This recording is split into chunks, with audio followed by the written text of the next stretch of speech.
Prorab kimdir? Mən? Siz bilən bu adamlar nə qədər qazanır? Bilmirəm. Onda mən sizə deyim. Onlar təbii quruş qazanır. İşçini gərək dolandırasan.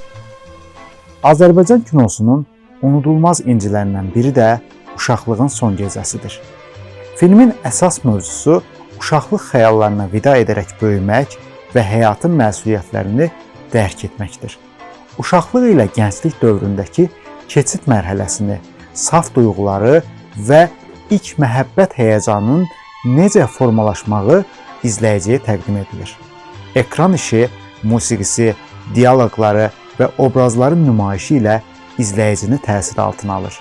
Görkəmli rejissor, əməkdar incəsənət xadimi Arif Babayevin 1968-ci ildə lentə aldığı filmdə çox maraqlı aktyor heyəti çıxış edir. Hətta bu komandanın üzvləri arasında əcnəbi aktrisa da yer alır. Ənvər Həsənov, Səyavuş Şəfiyev, Ətayə Əliyeva, Tofiq Mirzəyev, Töhrə xanım Zeynalova, Gürcü əsilli Megi Kajeradze və digər aktyorlar yer alır. Filmin ssenari müəllifi Maqsud İbrahimbəyov, bəstəkarı isə Polad Bülbüloğludur. Filmdə Murad və Rüstəmin başından keçən əhvalatlar yer alır. Məktəbi yeni bitirən Murad ali məktəbə daxil ola bilmir. Rüstəm də institutu yeni bitirir, mühəndis olaraq ət kombinatına təyinatı çıxır. Muradın da işə ehtiyacı olduğu üçün Rüstəmdən xahiş edir ki, həmin yerdə ona bir iş düzüb qoşsun. Onlar birlikdə ət kombinatına gedirlər.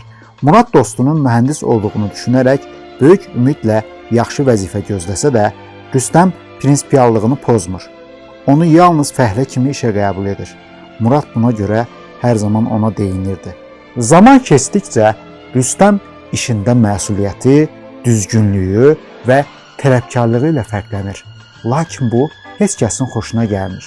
Çünki müəssisədə işini səmimi görməyən, hətta gizli yollarla qazanc əldə edənlər də var idi. Onlardan biri ambarda oğurluq ilə məşğul olan mühəndis idi. O bunu Rüstəmdən gizlin edirdi. Günlərin birində yenə ambardan oğurluq ediləndə Murad bunun şahidi olur. Oğurluğu edən Murada pul təklif edir və gördüklərini heç kəsə danışmamasını deyir. Ancaq Murad bu işin üstünə düşür. Hadisəni araşdırmağı, həqiqəti ortaya çıxarmağı qarşısına məqsəd qoyur. Yaşanan hadisələrdən Rüstəmin xəbəri olmur.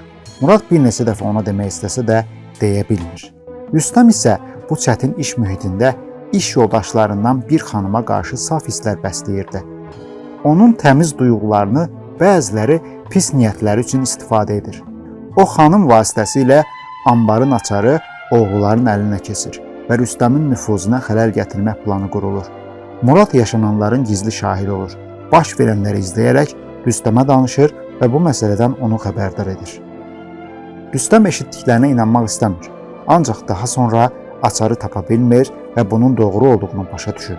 Onlar birlikdə ambara gedir, oğulları iş başında tuturlar. Beləcə bütün yalanlar üzə çıxır. Filmin final səhnəsində Polad Bülbüloğlunun ifasında səslənən Gəl ey səhər mahnısı rejissoru o qədər təsirləndirmişdi ki, o bəstəkara belə demişdi: "Bu sənin ən məşhur mahnın olacaq." Doğrudan da bu reallığa çevrildi. Mahnı illər keçsə də öz təravətini itirmədi. Tamaşaçıların yaddaşına həkk olundu. Filmdə zaman-zaman Murad ilə dialoqları olan Davudun səsləndirdiyi fikirlər bugün insanların dilindədir. Yekə olansa, mən pul adı çəkdim. İstəyirsən 2 manat da verim. İş pulda deyil, iş vinimatinli olmalıdadır. Adamlar gərək bir-birinə vinimatinli olsun. Sən mənə vinimatinli olarsa, mən də sənə. Düzdür. Filmin muradı Ənvər Həsənov müsahibələrinin birində belə deyir: Rejissor Arif Babayev çəkiliş vaxtında onun hərəkətinə, dostları ilə münasibətinə, zarafatlarına baxırdı və ssenariləşdirirdi. Filmdə Rüstəmin nənəsini canlandıran Töhrə xanım Zeynalova Azərbaycan Dövlət Musiqili Komediya Teatrının kostyumçusu olub. Aktyorun sözlərinə görə onda gözəl bir fitri istedad olub. Filmin çəkilişlərində unudulmaz məqamlardan biri ambardan ət oğurlanan səhnədə baş verir.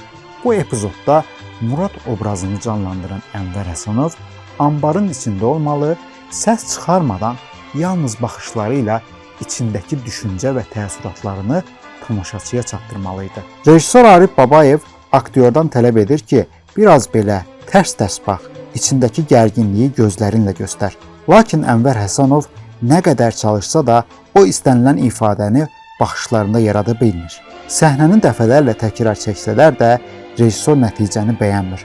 Axırda əsəbi halda cəmaatın içində aktyoru danlamağa başlayır. Ənvər isə böyük hörmət göstərərək bir söz demir, çünki qarşısında həm ustad, həm də yaşca böyük bir sənətkar dayanır. Birdən Babayevin səsi eşidilir. Stop, stop! Ənvər çaşqınlıq içində qalır. Nə baş verdiyini anlamır. Üzündə təəccüb və qəribə bir ifadə yaranır. Elə bu anda rejissor yaxınlaşır, onu möhkəm qucaqlayır, bağrına basır və üzrxahlıqla pıçıldayır. Bilirsən səni niyə danladım? Sənin baxışındakı ifadəni başqa cür ala bilməzdim. Səhnənin uğurlu olması üçün bu yoldan istifadə etdim. Beləcə həmin an yaranan təbii hisslər filmin ən təsirli səhnələrindən birinə çevrilir. Film 1968-ci ildə çəkilir və bir il sonra ekrana çıxır. Filmin çəkilişləri İçəri şəhərdə, Şirvanşahlar Sarayının yanındakı məhəllədə və kinostudiyanın pavilyonunda aparılıb. Davudun dama çıxdığı səhnənin həyat çəkilişi Çəmbərkənddə, dam səhnəsi isə İçəri şəhərdə aparılıb. Murad ilə Rüstəmin işə getdiyi kadrlar Böyük Qala küçəsində lentə alınıb. Yeməkxana səhnəsi kinostudiyanın yeməkxanasında nahar vaxtı çəkilib. Yemək yeyənlər studiyonun işçiləri olublar. Film 1969-cu ildə Kiyevdə keçirilən kinofestivalda gənclik üçün ən yaxşı film nominasiyasında mükafata layiq görülür. Ənvər Həsənov ən yaxşı kişi roluna görə, bəstəkar isə ən yaxşı musiqiyə görə mükafatlandırılır. Filmdə Megi Kajeradzenin canlandırdığı Eli obrazını Əminə Yusif qızı səsləndirib. Eyni zamanda The Beatles qrupunun məşhur In My Life, Michelle mahnılarından istifadə edilib. Ekran əsəri bir neçə il əvvəl Mədəniyyət Nazirliyinin dəstəyi, Azərbaycan Dövlət Film Fondu və Rusiya Dövlət Film Fondunun birgə təşəbbüsü ilə bərpa olunub. İnsanlar hər zaman keçmişə həsrətlə baxır. Bu, uşaqlığın son gecəsinin çəkildiyi tarixdə də belə idi, ondan əsrlər öncəsində də elə idi, bugün də elədir. Yarım əsr öncə lentə alınan Uşaqlığın son gecəsi filmi bugünün insanının nostalgiyasıdır. Yoksa bu deniz uçar, bir zülmet gece deniz kaçar.